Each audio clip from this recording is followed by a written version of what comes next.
Bom, vamos lá. Então, já me apresentei, eu sou Daniel. Como eu disse mais cedo, não posso mentir, porque a minha mãe é catequista. Então, olha lá, o Dr. Belcham me entende. E me foi dada a missão pelo Dr. Wilson, estou avisando o Fernando que a gente vai começar aqui, as palestras sobre a Lapsic. Porque a gente falou que a Liga Acadêmica, ela existe para juntar pessoas com interesse em comum. Mas a Lapsic, ela vai para além disso. E por essa razão, nós criamos o evento de hoje. Nós trouxemos pessoas de diferentes áreas para que a gente aprenda com todos. Quem chegou a ver os vídeos de divulgação da Lapsic, que tinha as crianças, o padre? Ótimo. Esses vídeos, eles começaram com uma pergunta: como enxergar uma alma? Então, o padre Anderson respondeu essa pergunta, o pai Reinaldo respondeu essa pergunta, o mestre Wilson respondeu essa pergunta, e nós colocamos até mesmo crianças, que são filhos de funcionário da FEMA, para a gente entender como elas enxergam o amor, o perdão, a piedade. Mas teve alguém que não respondeu ainda essa pergunta, que é a Lapsic, que é a Liga de Psiquiatria da FEMA. Então, como a Lapsic enxerga a alma? Essa é a resposta, essa foto. E eu vou traduzir essa foto ao final. Antes da gente entender como enxergar uma alma, nós temos que entender primeiro por que enxergar uma alma. E esse sujeito aqui é quem me trouxe para psicologia, para psiquiatria. Eu sou aluno do 6º ano. Eu lembro que na primeira semana de medicina, nós tivemos uma aula com o Dr. Ricardo Belcham. E aí tem aquela frase famosa dos colegas, dos veteranos: o que você vai fazer? Já pensou em alguma coisa? Eu falava: só tem uma especialidade que eu não vou fazer: psiquiatria. Aqui estou. E, além dos mestres me ajudarem nessa direção, esse sujeito me ajudou bastante, porque uma das frases que ele traz para a gente é que o sofrimento não é um mistério, o amor é um mistério. Se a gente conversar 3, 4 minutos com qualquer um que estiver aqui, a gente descobre um problema financeiro, uma questão de saúde, um trauma de infância. Não fica difícil entender por que as pessoas sofrem. É difícil entender porque, mesmo sofrendo, as pessoas continuam a amar. Esse é o mistério. E, nesse sentido, nós temos uma figura que o Dr. Belcham traz para a gente lá no começo da medicina, que é o Quiron, na mitologia grega, que é o curador ferido. O Quiron tem a capacidade, o poder de curar o outro, exceto a si. Mas, para além do Quiron, nós temos esse sujeito, que é o São José Maria Escrivá, que tem uma frase linda, que o diamante lapida-se com o diamante, e as almas com as almas. Então, quando nós estamos diante do sofrimento, existe a dor, existe o desespero, mas há a possibilidade de se lapidar e de amar.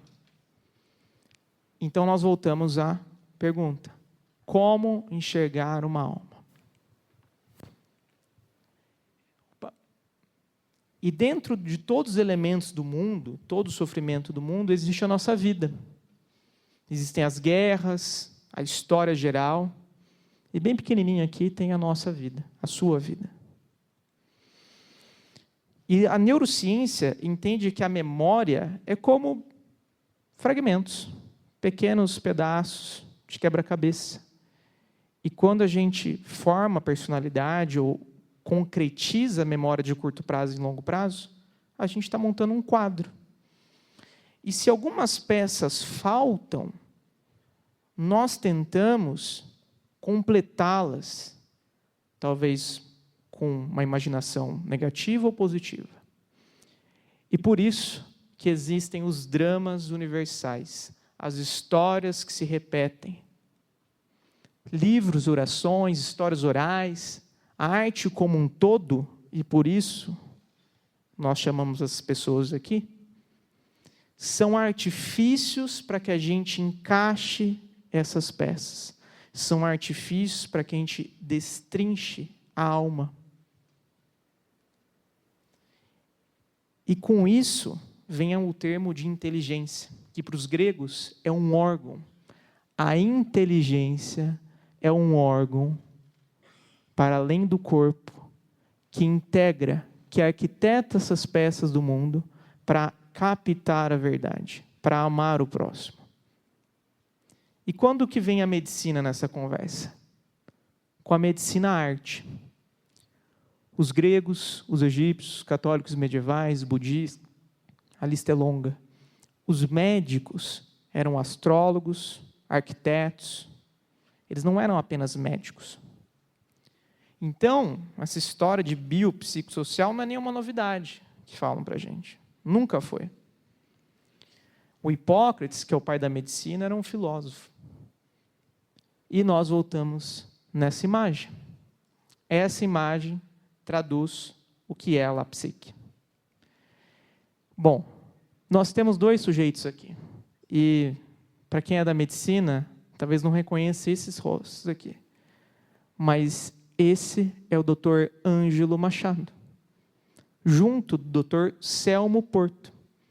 Dr. Ângelo Machado é responsável pelo livro Neuroanatomia Funcional, que é o livro que tira as noites de sono na prova da Jordana. E o Dr. Ângelo Machado, além de neuroanatomista, escrevia livros infantis. O Dr. Selmo Porto, esse aqui todo mundo já leu, que é então cardiologista, fundador da Sociedade de Cardiologia em Goiás, em Minas. O Dr. Selmo Porto é poeta e ele aprendeu com o pai que na bondade não há arrependimento. Então, todos esses sujeitos que são a base para a gente entenderam a medicina como arte, como isso. Essas coisas nunca poderiam ter se separado. A gente nunca podia ter se afastado. Nós temos a doutora Anise da Silveira, as mandalas, o Dr. Ben Carson, que foi um ministro lá do Trump, e gosta de música clássica, gosta muito de ler os clássicos, e o Dr. Stahl, que é um dos pais da psicofarmacologia, que a gente usa nas nossas aulas, e o Dr. Stahl, que estuda coisas pequenininhas, átomos, medicações, escreve um livro sobre o Tesla, o físico. Então, de novo, todos esses sujeitos são a favor desse momento aqui. E por isso que a lapsique também é a favor disso. A lapsique é essa imagem. A vocação de São Mateus. Cristo olha para aquele, ou Deus, da maneira que quiserem entender, para aquele que não presta atenção, para aquele que não olha para as peças e as encaixa. Ele quer só aquele que não olha, que está preso no próprio mundo e o chama para uma missão. Lapide uma alma. E esse é o nosso encontro lá no Hospital Regional de Assis. Nós temos aí o Dr. Wilson, os alunos, a gente a cada 2 semanas está lá, vê os pacientes, discute psicofarmacologia, psicopatologia, e a gente também vai no museu. Nós também fazemos confraternizações. A gente combinou uma confraternização na sua casa quinta. Está sabendo? Está liberado? Então tá bom.